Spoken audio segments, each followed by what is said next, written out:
दोस्तों इमेजिन कीजिए एक ऐसी सिचुएशन कि कल आप सुबह उठे हैं और न्यूज आती है कि इंडिया की सारी ईवी फैक्ट्रीज बंद हो गई हैं। डिफेंस मिसाइल गाइडेंस सिस्टम्स बनना बंद हो गए हैं। इवन आपका स्मार्टफोन प्रोडक्शन रुक गया है। क्यों?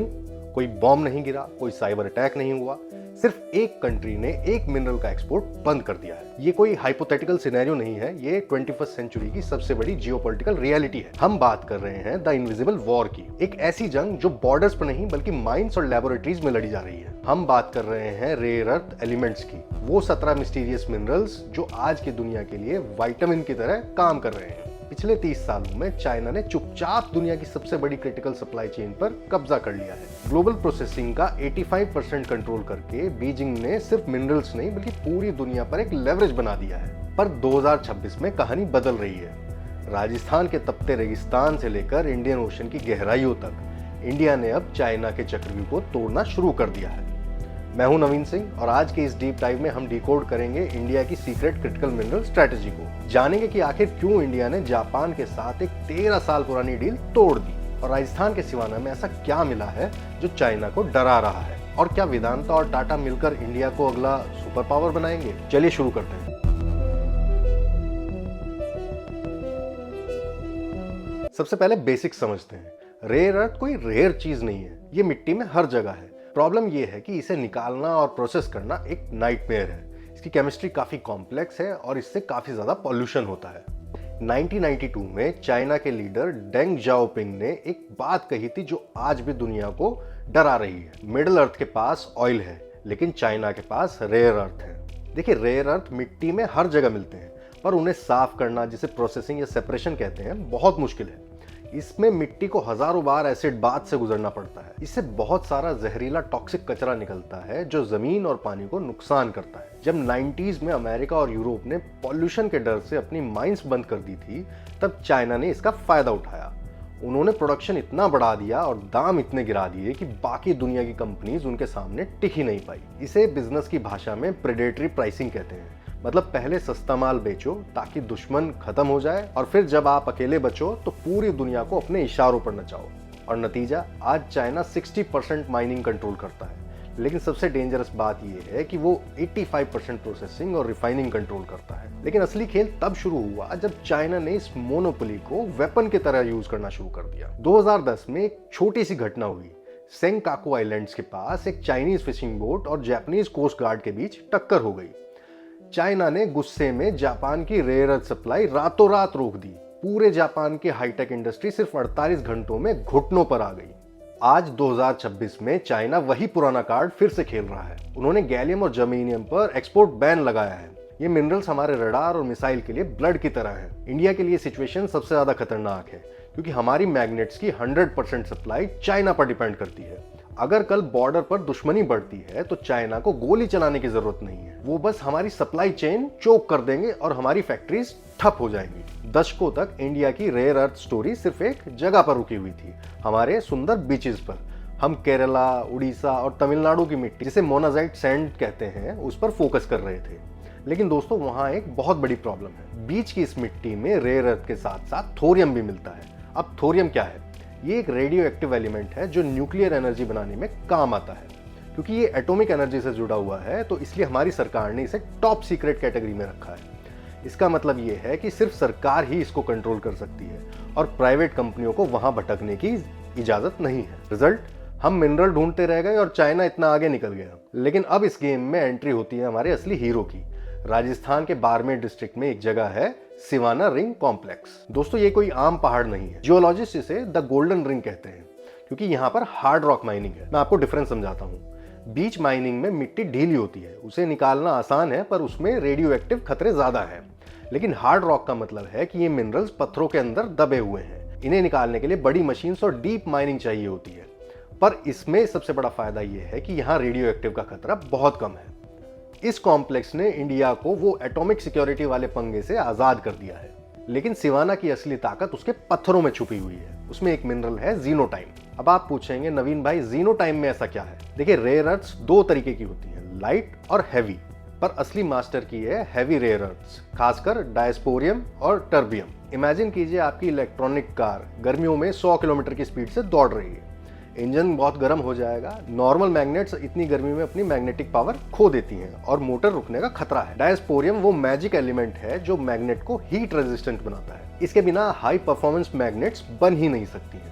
पिछले 30 सालों से दुनिया इन हैवी रेयर अर्थ्स के लिए सिर्फ चाइना की तरफ देखती थी, क्योंकि उनके पास जीनोटाइम का भंडार था। राजस्थान की मिट्टी में जीनोटाइम का मिलना इंडिया के लिए गेम चेंजर साबित हो सकता है। ये डिस्कवरी इंडिया को वो मिसिंग लिंक दे रही है जो हमें मैग्नेट्स बनाने में आत्मनिर्भर बना देगा। दोस्तों सोचिए, आपके गार्डन में सोना दबा हुआ है, पर कानून कहता है कि आप उसको छू भी नहीं सकते हैं क्योंकि वो सरकारी प्रॉपर्टी है। कुछ ऐसा ही हाल है इंडिया के मिनरल्स का। हम दशकों से उन मिनरल्स के ऊपर बैठे थे, लेकिन जो हमारे कानून है 1950s के पुराने लाइसेंस राज में फंसे हुए थे। लेकिन अगस्त 2023 में पार्लियामेंट ने एक ऐसा मास्टर स्ट्रोक खेला जिससे पूरी माइनिंग की दुनिया ही बदल गई। इसे कहते हैं MMDR अमेंडमेंट एक्ट 2023। पहले लिथियम, नायोबियम और रेयर अर्थ्स को एटॉमिक मिनरल्स की लिस्ट में रखा गया था। अब इसका मतलब क्या है? देखिए, एटॉमिक मिनरल्स वो होते हैं जो न्यूक्लियर एनर्जी या न्यूक्लियर बॉम्ब बनाने में काम आते हैं। क्योंकि ये मेटल्स एटॉमिक लिस्ट में थे तो इन पर जो कंट्रोल था वो था डिपार्टमेंट ऑफ एटॉमिक एनर्जी का, और इसका साफ साफ मतलब ये था कि यहाँ पर प्राइवेट प्लेयर्स नहीं आ सकते हैं। पर 2023 में सरकार ने लिथियम और रेयर अर्थ्स जैसे 6 बड़े मिनरल्स को एटॉमिक लिस्ट से बाहर निकाल दिया। इसका मतलब अब ये है कि ये टॉप सीक्रेट नहीं रहे हैं, अब ये इंडस्ट्रियल एसेट बन चुके हैं जिन्हें कोई भी प्राइवेट कंपनी निकाल सकती है। दोस्तों, मिनरल्स ढूंढना यानी उसकी एक्सप्लोरेशन करना और उसे जमीन से निकालना दो अलग अलग चीजें हैं। पहला, इंडिया में सिर्फ बड़ी सरकारी कंपनियां ही यही सब करती थी, पर उनके पास इतना वक्त और पैसा नहीं था कि वो पूरे इंडिया का सर्वे करके ये सब कर सकें। सरकार ने एक नया रास्ता निकाला है, एक्सप्लोरेशन लाइसेंस। इसे एक बिजनेस मॉडल की तरह समझिए। छोटी छोटी प्राइवेट कंपनीज, जिन्हें हम जूनियर माइनर्स कहते हैं, उन्हें एक लाइसेंस दे दिया जाएगा मिनरल्स खोजने के लिए। इनका काम सिर्फ ढूंढना है। इमेजिन कीजिए, एक जूनियर माइनर ने राजस्थान में एक नया मिनरल ब्लॉक खोज लिया। पहले क्या होता था कि खोजने वाली कंपनी को कुछ नहीं मिलता था, पर अब नए कानून के हिसाब से जब उस ब्लॉक की माइनिंग शुरू होगी तो वो जो माइनिंग करने वाली कंपनी है उससे वो पैसा सरकार को मिलेगा और उसका एक फिक्स हिस्सा उस जूनियर माइनर को मिलेगा पूरे 50 साल तक। इसने इंसेंटिव्स बदल दिए हैं। अब पूरी दुनिया की एक्सप्लोरेशन कंपनीज इंडिया आ रही हैं क्योंकि उन्हें पता है कि उनकी मेहनत का फल उन्हें लाइफ टाइम मिलेगा। इसे कहते हैं रिवर्स बाइडिंग का मैजिक। लेकिन सिर्फ कानून में बदलाव काफी नहीं था, हमें एक कमांड सेंटर चाहिए था। इसलिए 2025 में बनाया गया national critical mineral mission. NCMM कोई ऑर्डिनरी मिशन नहीं था। इसका काम है स्टॉक पाइलिंग। जैसे हम तेल का बफर स्टॉक रखते हैं, वैसे ही इन मिनरल का स्टॉक रखना जरूरी है ताकि अगर चाइना सप्लाई बंद भी कर दे तो हमारी फैक्ट्रियां ना रुकें। दूसरा पहलू है रिसर्च और डेवलपमेंट। हमारी IITs और लैब्स को पैसा देना ताकि वो इन मिनरल्स को साफ करने की सस्ती और ग्रीन टेक्नोलॉजी बना लें। तीसरा है माइनिंग ओवरसीज। सिर्फ इंडिया ही नहीं, हमारी सरकारी कंपनी काबिल अब ऑस्ट्रेलिया और अर्जेंटीना में जाकर लिथियम और कोबाल्ट की माइंस खरीद रही हैं। 2030 के इस कानून ने मिट्टी को सोना बना दिया है। अब वेदांता और हिंदुस्तान जिंक जैसे जायंट्स ब्लॉक्स के लिए लाइन में खड़ी हैं। लाइसेंसिंग राज माइनिंग सेक्टर से ऑफिशियली खत्म हो चुका है और मार्केट राज शुरू हो गया है। दोस्तों, पिछले 13 सालों से इंडिया और जापान के बीच एक शांति वाली डील चल रही थी। इसका नाम था तोयोत्सु रेयर अर्थ इंडिया। ये तोयोत्सु और हमारी सरकारी कंपनी IREL का एक जॉइंट वेंचर था। लेकिन 2025 में कुछ ऐसा हुआ जिसने टोक्यो से लेकर दिल्ली तक सबको हिला दिया। इंडिया ने इस डील को रोक दिया। पर क्यों? इसकी वजह सेल्फ रिस्पेक्ट और बिजनेस स्ट्रेटेजी थी। पिछले एक दशक से हम क्या कर रहे थे? हम मिट्टी खोदते थे, उसे थोड़ा सा साफ मतलब रेयर अर्थ ऑक्साइड्स करके उसको सीधा जापान भेज देते थे। जापान उस ऑक्साइड से हाईटेक मैग्नेट्स बनाता था और वही मैग्नेट्स हमें महंगे दाम में वापस बेचता था हमारी कार्स और मिसाइल्स के लिए। हम सिर्फ रॉ मटेरियल देने वाले देश बनकर रह गए थे। इसे कहते हैं लो वैल्यू एडिशन। हम मिट्टी सस्ते में बेच रहे थे और टेक्नोलॉजी महंगे में खरीद रहे थे। तो 2025 में इंडिया के मिनिस्टर ऑफ कॉमर्स ने कहा कि बस अब और नहीं। और अब यहाँ से शुरू होती है कहानी रिसोर्स नेशनलिज्म की।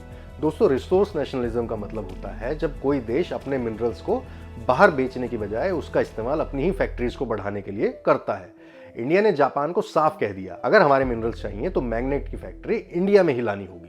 तो बाहर की कंपनियों को अट्रैक्ट करने के लिए हमारी सरकार ने 7,200 करोड़ की एक PLI स्कीम लॉन्च की गई है फॉर परमानेंट मैग्नेट। PLI का मतलब होता है प्रोडक्शन लिंक्ड इंसेंटिव्स, यानी आप जितना ज्यादा माल इंडिया में बनाओगे सरकार आपको उतना ही पैसा वापस कैशबैक के रूप में देगी। लेकिन इसमें एक बहुत बड़ी शर्त है। सरकार ने कहा कि हम उन्हें इंसेंटिव नहीं देंगे जो बाहर से रॉ मटेरियल लाकर यहाँ पर असेंबल करेंगे। इंसेंटिव सिर्फ उनको मिलेगा जो ऑक्साइड से मेटल, मेटल से एलॉय और एलॉय से मैग्नेट, ये पूरा सफर इंडिया में करेंगे। ये प्रोसेस थोड़ा सा मुश्किल है दोस्तों, मिट्टी से मेटल बनाना ही असली चैलेंज है। इसमें मेटलाइजेशन नाम की एक प्रोसेस होती है जिसमें बहुत ज्यादा बिजली और टेम्परेचर चाहिए होता है। चाइना इस प्रोसेस का राजा है। इंडिया चाहता है कि हमारी कंपनीज ये मुश्किल टेक्नोलॉजी में मास्टर करें। इस मूव से जापान थोड़ा नाराज जरूर हुआ, पर उन्हें समझ में आ गया कि जो न्यू इंडिया है वो अब सिर्फ रॉ मटेरियल सप्लायर नहीं रहना चाहता है। अब नेगोशिएशन टेबल्स पर इंडिया का पलड़ा भारी है। हमारी स्ट्रेटेजी क्लियर है, हमारी मिट्टी, हमारी फैक्ट्री और हमारा रोजगार। अब हम सिर्फ टोयोटा को मैग्नेट के लिए मिट्टी नहीं देंगे, बल्कि हम चाहते हैं कि टोयोटा और टाटा मिलकर मैग्नेट्स इंडिया में बनाएं और पूरी दुनिया को एक्सपोर्ट करें। दोस्तों, अगर हमने राजस्थान के रेगिस्तानों को गोल्डन रिंग कहा तो इंडियन ओशन की गहराइयों को हमें ब्लू लॉकर कहना चाहिए। जब जमीन पर मिनरल ढूंढना मुश्किल होता है तो दुनिया की नजरें समुद्र की गहराइयों पर टिक जाती हैं। समुद्र की 6000 मीटर नीचे जहां प्रेशर इतना होता है कि कार मिली सेकेंड के अंदर पिचक जाए, वहां इंडिया ने अपना अगला फ्रंट खोल दिया है। वहां बिखरे पड़े हैं पॉलीमेटेलिक नोड्यूल्स। नोड्यूल्स क्या हैं? इन्हें आप बैटरीज इन अ रॉक कह सकते हैं। ये आलू के साइज के काले पत्थर होते हैं जिसमें मैग्नीशियम, निकल, कोबाल्ट, कॉपर और रेयर अर्थ्स का जबरदस्त मिश्रण होता है। इमेजिन कीजिए कि अगर हमने इन मिनरल्स का सिर्फ 10% भी निकाल लिया तो इंडिया अगले 100 साल तक निकल और कोबाल्ट के लिए किसी और देश पर डिपेंड नहीं रहेगा। बिना कोबाल्ट के स्मार्टफोन्स और ईवीज की लिथियम आयन बैटरीज बन ही नहीं सकती। और सबसे बड़ी बात यह है कि इन नोड्यूल्स में रेयर अर्थ भी बेस मेटल के साथ मुफ्त में एज अ बाई प्रोडक्ट मिल जाता है। इतनी गहराइयों में माइनिंग करना कोई मजाक नहीं है, इसलिए इंडिया ने 2 बड़े वेपन तैयार किए। पहला है वराहा। ये एक सेल्फ प्रोपेल्ड सी बेस्ड ट्रॉलर है, मतलब एक ऐसा रोबोट जो समुद्र के फ्लोर पर चल सकता है। इसका काम है नोड्यूल्स को हार्वेस्ट करना और एक राइजर पाइप के जरिए उन्हें 5 किलोमीटर ऊपर शिप तक पंप करना। दूसरा है मत्स्य 6000। ये हमारी मैन्ड सबमर्सिबल है, मतलब इसमें 3 इंसान बैठकर 6000 मीटर की गहराई तक जा सकते हैं। दोस्तों, आपको यहाँ पर टेक्निकल चैलेंज समझना होगा। 6000 मीटर नीचे प्रेशर सरफेस से 600 गुना ज्यादा होता है। इतना प्रेशर झेलने के लिए इसरो ने एक स्पेशल टाइटेनियम एलॉय हल बनाया है। टाइटेनियम इसलिए क्योंकि ये हल्का है और स्टील से कई गुना मजबूत है। 2022 में हमने 5270 मीटर पर अपने लोकोमोशन ट्रायल्स पूरे किए। अब 2026 में इंडिया इंटीग्रेटेड माइनिंग के फाइनल ट्रायल्स करने जा रहा है। दोस्तों, ये बहुत बड़ी बात है क्योंकि दुनिया में सिर्फ 5 या 6 देश ऐसे हैं जिनके पास डीप सबमर्जेंस टेक्नोलॉजी है। इंडिया अब उस इलीट क्लब का हिस्सा है। दोस्तों, मिनरल्स मिलना तो आधी जंग है। असली जंग तब शुरू होती है जब बड़ी बड़ी कंपनीज अपने हजारों करोड़ रुपए दांव पर लगाती हैं। इस मिनरल वॉर में इंडिया के फ्रंट लाइन पर 3 बड़े प्लेयर्स हैं। सबसे पहले बात करते हैं वेदांता की। इनकी सब्सिडियरी हिंदुस्तान जिंक ने 2025 में दिखा दिया कि वो इस सेक्टर के राजा हैं। उन्होंने उत्तर प्रदेश और राजस्थान में रेयर अर्थ ब्लॉक्स के लिए सबसे एग्रेसिव बिडिंग की। लेकिन माइनिंग कोई इंस्टेंट नूडल बनाने जैसा काम नहीं है। हिंदुस्तान जिंक के सीईओ अरुण मिश्रा ने साफ कहा कि एक माइन को शुरू करने में कम से कम 3 से 5 साल लगते हैं। इसमें लैंड एक्विजिशन, एनवायरमेंटल क्लियरेंस और मशीनरी सेटअप में बहुत वक्त लगता है। मतलब जो ब्लॉक आज ऑक्शन हुआ है उसका मिनरल हमें 2029-2030 में मिलेगा। दूसरा बड़ा प्लेयर है सोना कॉमस्टार। ये कंपनी मैग्नेट्स नहीं बनाती है बल्कि उन्हें यूज करके ईवी मोटर्स बनाती है। 2024 में जब चाइना ने एक्सपोर्ट रोके तो इनका प्रोडक्शन 3 हफ्ते के लिए ठप हो गया था। तब उन्हें समझ में आया कि चाइना पर डिपेंडेंस इतना खतरनाक क्यों है। सोना कॉमस्टार ने एक बहुत ही स्मार्ट स्ट्रेटेजी अपनाई है जिसे हम कहते हैं टेक्नोलॉजी हेजिंग। हेजिंग का मतलब होता है रिस्क को डिवाइड करना। एक तरफ वो मैग्नेट की फैक्ट्री लगा रहा है, लेकिन वो दूसरी तरफ ऐसे मोटर्स बना रहा है जिसमें रेयर अर्थ की जरूरत हो ही ना। उन्होंने यूएस के एक स्टार्टअप के साथ मिलकर इलेक्ट्रोस्टैटिक मोटर्स पर काम शुरू किया है। ये वो मोटर्स हैं जो स्टैटिक इलेक्ट्रिसिटी से चलते हैं, मैग्नेट से नहीं। अगर ये एक्सपेरिमेंट कामयाब हो गया तो चाइना की मोनोपोली का डर खत्म हो जाएगा। तीसरा जायंट प्लेयर है IREL। हमारी सरकारी कंपनी IREL अब इस सेक्टर की बैकबोन है। वो अपने ऑक्साइड प्रोडक्शन को 13,000 टन तक ले जाने का प्लान बना रही है ताकि प्राइवेट कंपनीज को फीड स्टॉक यानी रॉ मटेरियल मिलता रहे। दोस्तों, यहाँ पर एक बहुत बड़ा खतरा है और वो खतरा है चाइना की प्राइस डंपिंग। जैसे ही इंडिया की माइंस 2030 में मिनरल्स निकालना शुरू करेंगी, चाइना मिनरल के दाम इतने कम कर देगा कि हमारी कंपनीज को लॉस होने लगेगा। तो क्या हमारी कंपनीज उस प्राइस ट्रैप में फंस जाएंगी? तो क्या इंडिया चाइना की मोनोपोली तोड़ पाएगा? दोस्तों, अगले 4 से 5 साल इंडिया की इंडस्ट्रियल हिस्ट्री के लिए सबसे ज्यादा डिसाइसिव होने वाले हैं। 2030 तक इंडिया का टारगेट सिर्फ मिट्टी निकालना नहीं बल्कि एक ऐसा इंटीग्रेटेड इकोसिस्टम बनाना है जहां हम किसी और देश के सामने हाथ न फैलाना पड़े। लेकिन सच ये भी है कि हम चाइना को पूरी तरह रिप्लेस नहीं कर सकते हैं, पर हम उसका एक मजबूत ऑल्टरनेटिव जरूर बन सकते हैं। मैं तो इंडिया की ग्रोथ स्टोरी को लेकर काफी ऑप्टिमिस्टिक हूँ। आपको क्या लगता है? अपनी राय कमेंट में दें और अगर आपको ये डीप डाइव पसंद आया है तो सब्सक्राइब जरूर करें। मिलते हैं अगली वीडियो में। जय हिंद।